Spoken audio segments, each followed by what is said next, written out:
मेरे साथ जो शख्स है हिडमा, चलपति, इसके साथ ही बड़े बड़े जितने भी कैडर के लीडर हैं उन सब से ये मिल चुके हैं। उनके ऑपरेशंस को इन्होंने करीब से देखा है। संगठन में जाने पहले मेरे गांव को सलवा जुलूम वाले जला दिए।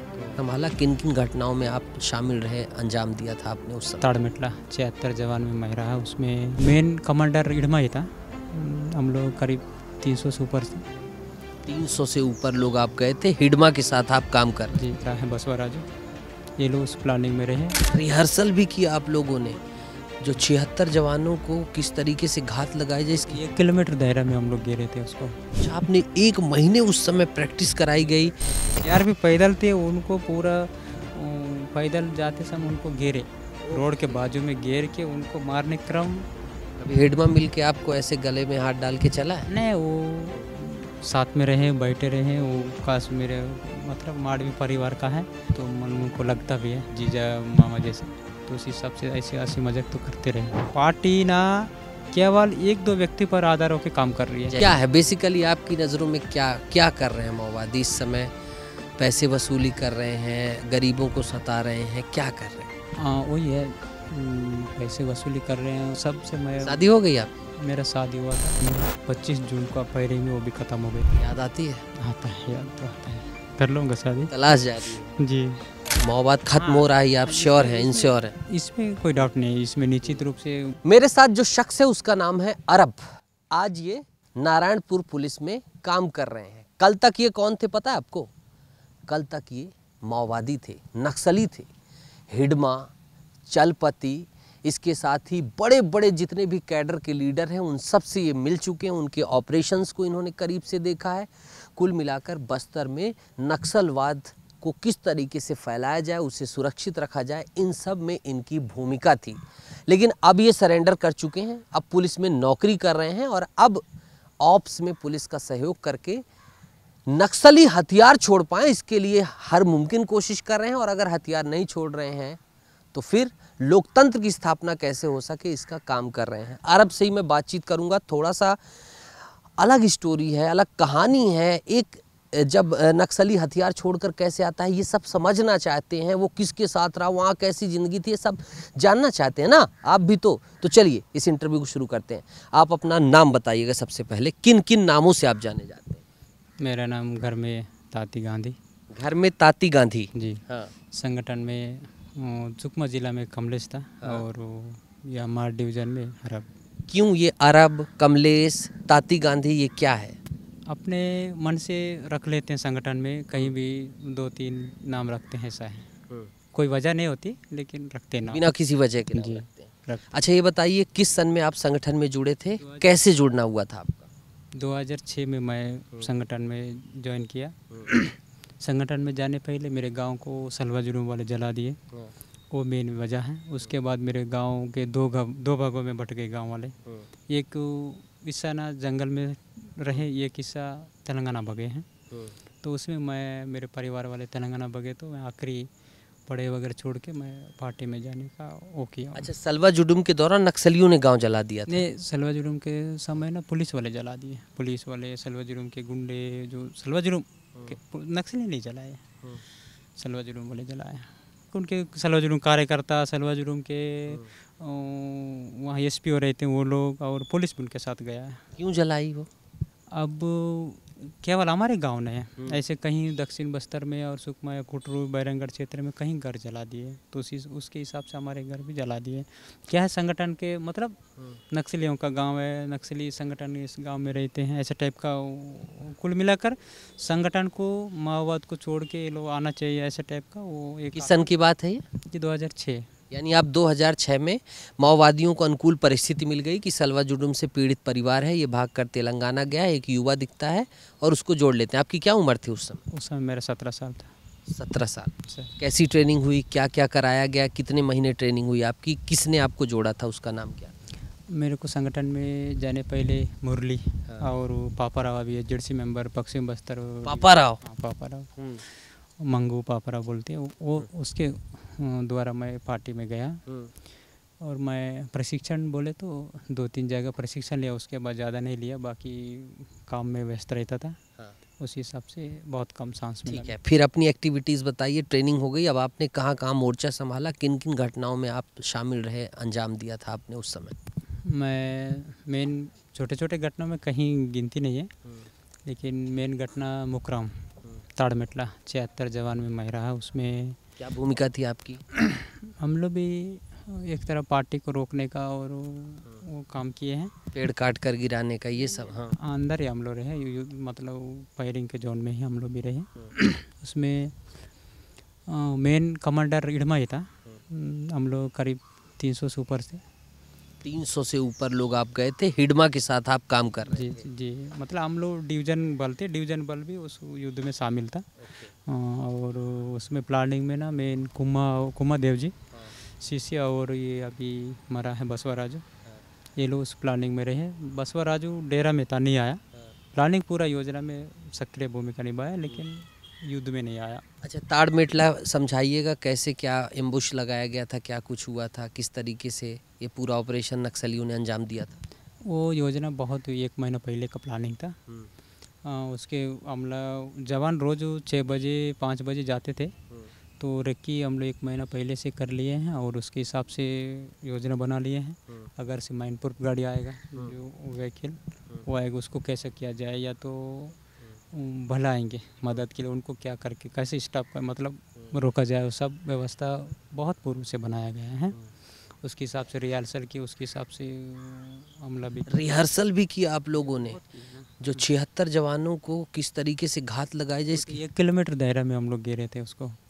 यहाँ 1 किलोमीटर दायरे में हम लोग गिर के ना उनको उतने 76 जवानों को गिरने में मतलब गिर के मारे हैं। अच्छा, आपने 1 महीने उस समय प्रैक्टिस कराई गई? प्रैक्टिस किए, या गाड़ी के लिए एक मैनपुर गाड़ी के लिए एक बड़ा लाइनमैन लगाए थे।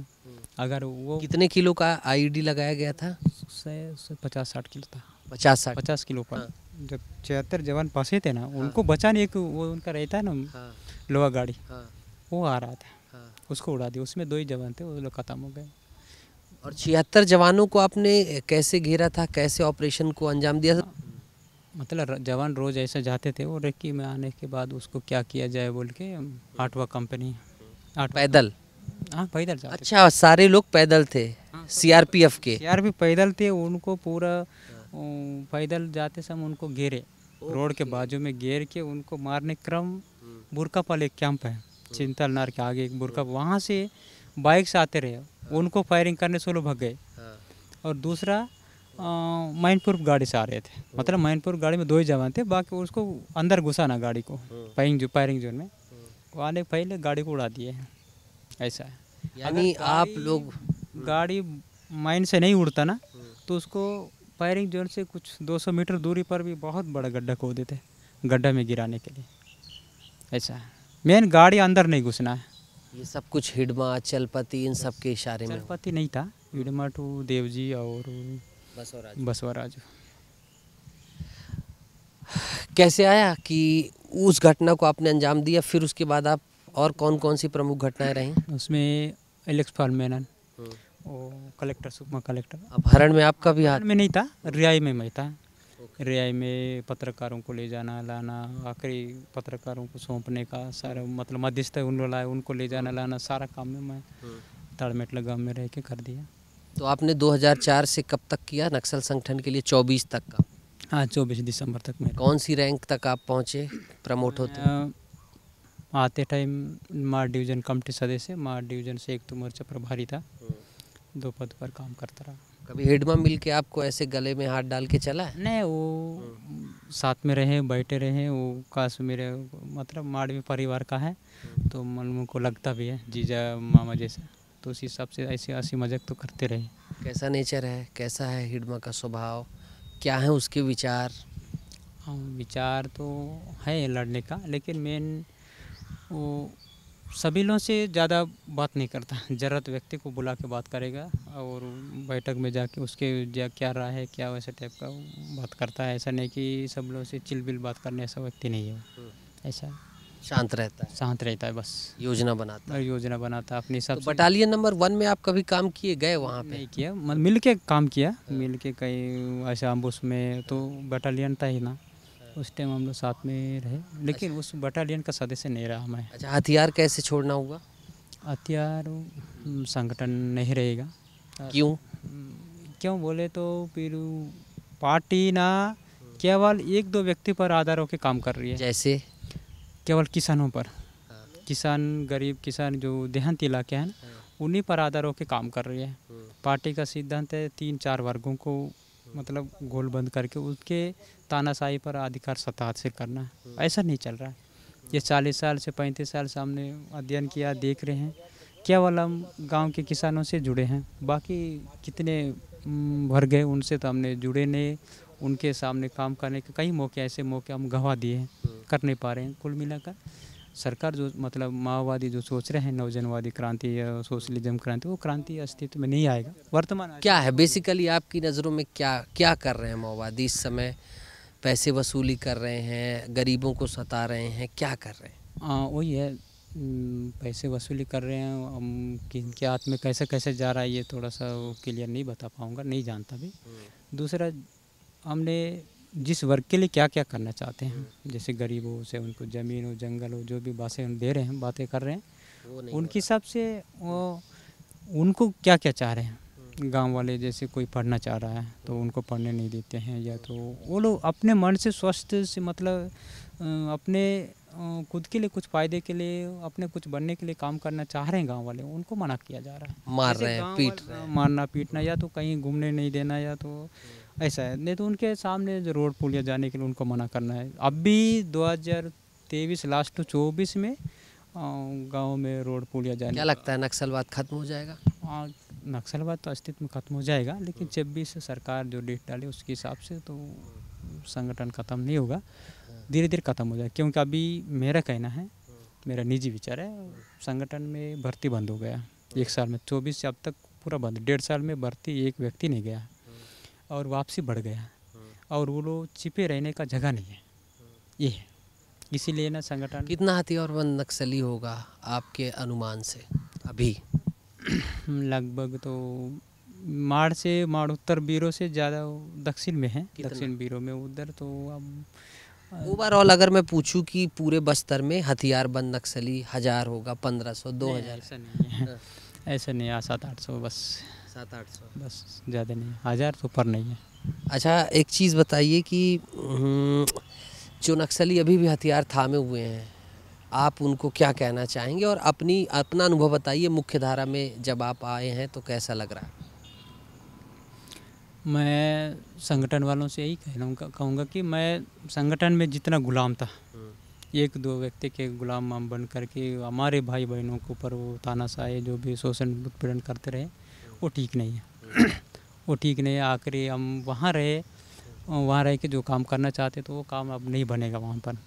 वही काम मैं अब यहाँ पर बस मतलब सरेंडर करने के बाद पुनर्वास नीति के हिसाब से हम सरेंडर किए हैं। सरेंडर पॉलिसी अनुसार यहाँ सरेंडर करने के बाद यहाँ पर मैं बहुत कुछ करने में साबलों के साथ यहाँ अधिकारी सभी लोग से मिलजुल के कर रहा हूँ।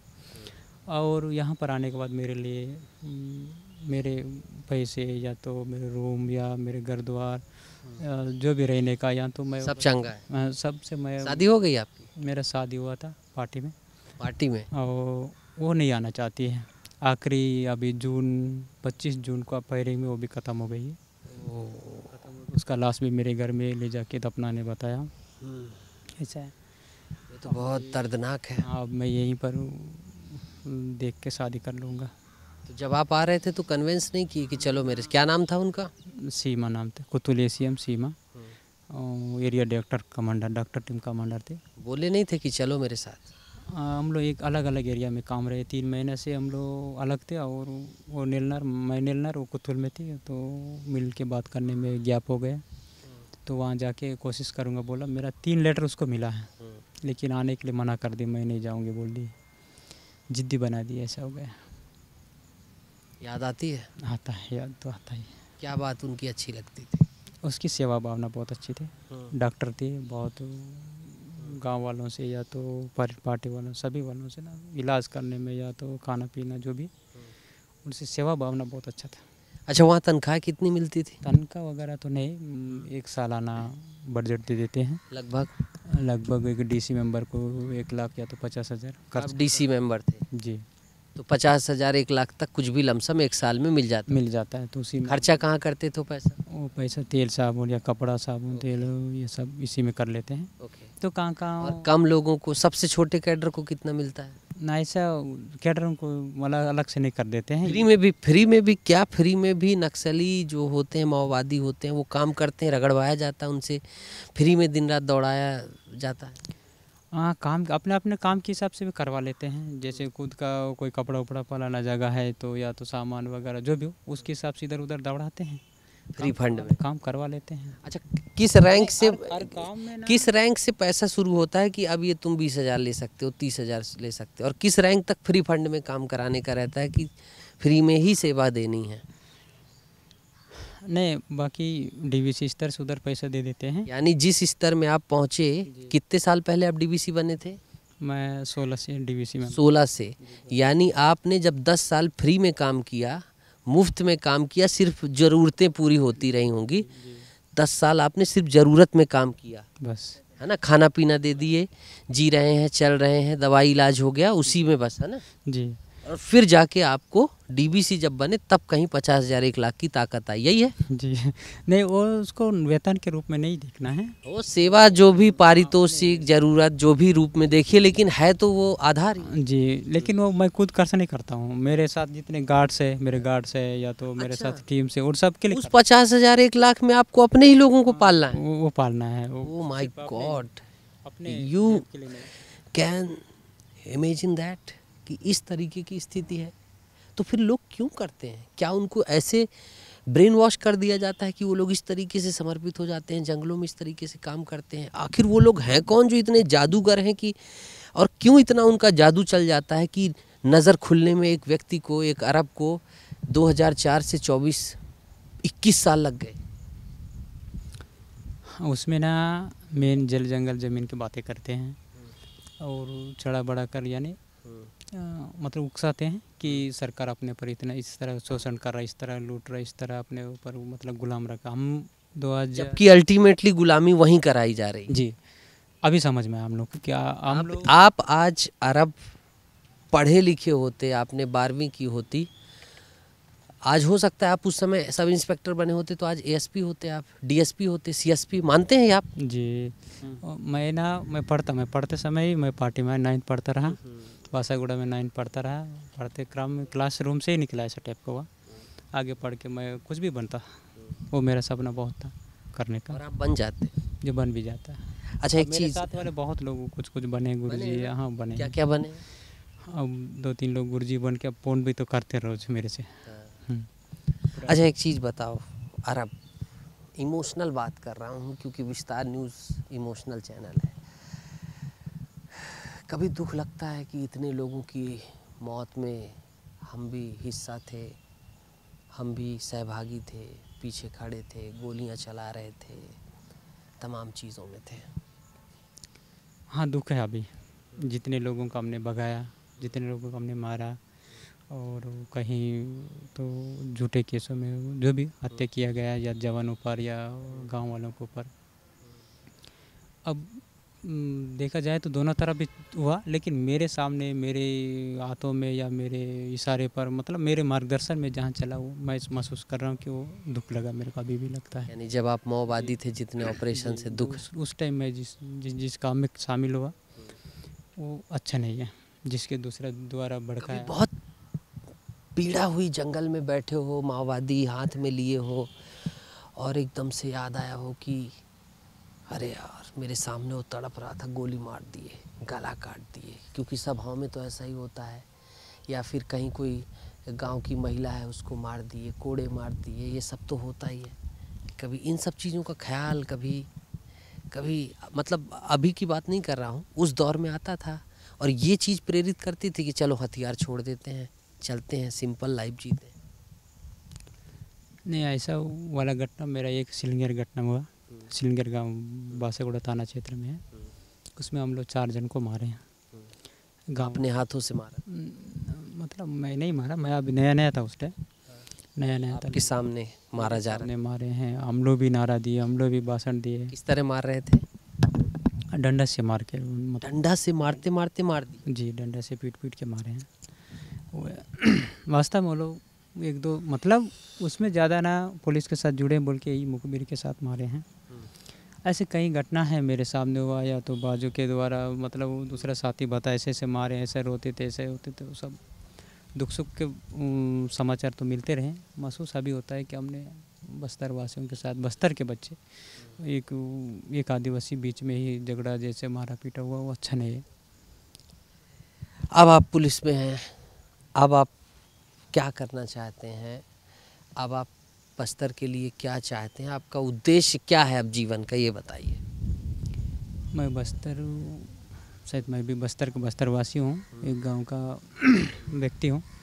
उसी गांव में जो समस्या हो रही है, जैसे कल तो नक्सलवाद खत्म हो जाएगी, तो उसके बाद भी गांव में जो जो समस्या आती है, जिस छोटे छोटे झगड़ा है या तो समस्या है तो ज़मीन का या जो भी छोटे मोटे आते हैं, तो उसमें हम लोग मतलब मिल बैठ कर समाधान निकालेंगे। और कुल मिलाकर याद नीलानार योजना जो सरकार बस्तर वासियों के लिए, चाहे मतलब आदिवासी पिछड़ा जाति जो भी हो, जनता के लिए जो भी हो विकास की योजना कर रही है, उसके हम लोग मतलब हकदार है और उसको जनता अच्छा करना चाहते हैं आप। पहुँचाएंगे। कैसी लड़की देख रहे हैं? वो तो नहीं देखा हम। अरे बता दीजिए, कैसी लड़की? जिसमें आपकी पुरानी वाली की छवि हो या कुछ और जो दिल को समझ ले? हैं? जी सोचता हूँ साथी लोगों से बात करके कर लूँगा शादी। तलाश जारी है जी। अच्छा ये बताइए, नक्सलियों में आपको सबसे प्रभावी नक्सली कौन सा लगा कि जो जादूगर टाइप था, आता था दिमाग घुमा के चला जाता था, समझ में नहीं आता? इसमें मेरे को ज़्यादा प्रभावित व्यक्ति है रामन्ना, DK जेडसी सचिव, CC मेंबर था, 2019 में ख़त्म हो गया। रामन्ना क्या खास देखते थे? वो ना बहुत अनपढ़ पढ़ा लिखा को भी अपने मतलब उसके मुंह से कभी गाली वाला नहीं था। ऐसा छोटे मोटे उसके सामने गलती करते थे या तो जो भी उठना बैठना या तो बोली चाल में इधर उधर होने पर भी उन्हें कभी गाली नहीं दिया। ऐसा उसके मुंह से ना लंबा बात कभी नहीं निकला। ऐसा बहुत तुरंत प्रभावित कर लेता था? नहीं, प्रभावित नहीं, मतलब नॉर्मल सर्विस ही को नॉर्मल से देखता था ना, गाली गलौज उसके पास। उससे प्रभावित थे? क्या प्रभावित बहुत ना, वो दरिया दिल इंसान है हमारे लिए ना, वो है मतलब लोगों के लिए भी हमारे लिए भी, मतलब सुख दुख में बांटने में या तो बात करने समझाने में भी तरीका है। और या तो अनपढ़ वालों को कैसा समझाना है, पढ़े लिखे वालों को कैसा समझाना। ठीक है, माओवाद मुक्त हो रहा है बस्तर से, खत्म हो रहा है, श्योर हैं आप? हाँ, इसमें मैं कोई भी संशय नहीं, मतलब कोई भी डाउट नहीं है ना? माओवाद खत्म हो रहा है, ये आप श्योर हैं, इंश्योर हैं? इसमें कोई डाउट नहीं है। इसमें निश्चित रूप से बस्तर में जो मतलब हमारी सरकार और पुलिस प्रशासन जो मुहिम रखा है नक्सल मुक्त अभियान, जो वो हो जाएगा, ऐसा है, निश्चित है ये। पुलिस की कार्यप्रणाली कैसी लगती है? अच्छी लगती है? नहीं, इसमें कल तक तो इन्हीं पुलिस वालों के पीछे पड़े थे, आज जब यहाँ हो तो कैसे लगते हैं? पुलिस के ना कुछ कार्यकाल, कुछ मतलब कुछ योजना है, कामकाज विपरीत भी है। मेरे वहाँ रहते टाइम सुना और वहाँ रहता ऐसा दिखा भी है। मैं आने के बाद ना बस नारायणपुर में ऐसा नहीं दिखा है। जो आजू बाजू में ऐसा वैसा छोटा छोटा होता रहा, लेकिन यहाँ मारपीट या तो गाली गलौज या तो ऐसे टाइप का बहुत कम है। जैसे पकड़ के मारने का, पहले तो आदिवासी मतलब गांव वालों को मारते थे, मतलब नक्सली बोल के मारते, ऐसा टाइप का। मैं आने के बाद एक व्यक्ति को नहीं मारे हैं। यानी जो आपकी धारणाएं थी वो बदल गई, पुलिस सही काम कर रही है, अच्छा काम कर रही है ना? और यहाँ का वास्तव में यहाँ का भी ऐसा दिख रहा है मेरे को। हमारे उसका बाद तो सर वो जब भी रिटायर मतलब ट्रांसफ़र होकर चले गए, वो रहते टाइम और अभी भी अपने गाँव जा पाते हो? नहीं गया, गाँव वाले बुला रहे हैं आने के लिए, लेकिन खतरा है? खतरा तो है ही है। तो जाओगे? अभी क्या है, ये सीमा के बारे में गांव में समझाना है, गांव वालों को बताना है। क्या सीमा?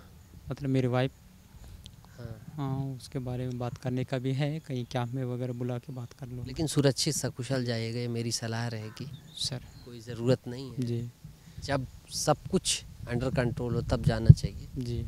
कि निगाहों में तो होंगे? हाँ, एकदम निगाहों में। अच्छा, जब आप यहाँ नहीं आए थे आत्मसमर्पण करने, तब जो आत्मसमर्पण करते थे, भागते थे, तो आप लोग तो खूब गरियाते रहे होंगे, खूब पीछा करते रहे होंगे कि मिल जाएगा तो मार देंगे। जो होता ही है। मेरे को भी दूसरे दिन मतलब उन लोग आदेश कर दिए हैं, आदेश पालन कर मतलब पास कर दिए हैं कि यार आपको देखते साथ गोली मारो बोल के। तो हम लोग भी पहले रहते समय ऐसे ही दूसरा रिस्क नहीं लेना है। जी। बहरहाल अब अरबी का मन बदल चुका है और प्रशासन ने भी बहुत बड़ा दरिया दिल दिखाया है।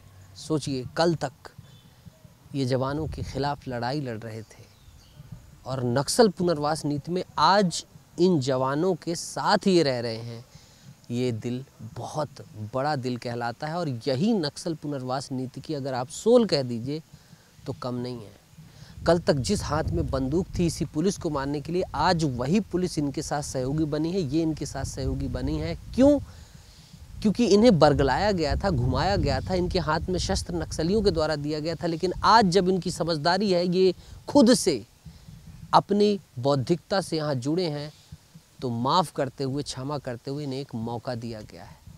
अरबी की कहानी कैसे लगी कमेंट में बताइएगा। नक्सलवाद को लेकर क्या कुछ सोचते हैं ये भी सब कुछ लिखिएगा। और नक्सलवाद खत्म हो रहा है जब लगातार उन्मूलन हो रहा है, इस अभियान को आप कैसे देखते हैं ये भी बताइएगा। वीडियो जर्नलिस्ट दुर्गेश साहू के साथ नितेश गर्ग, विस्तार न्यूज़, नारायणपुर।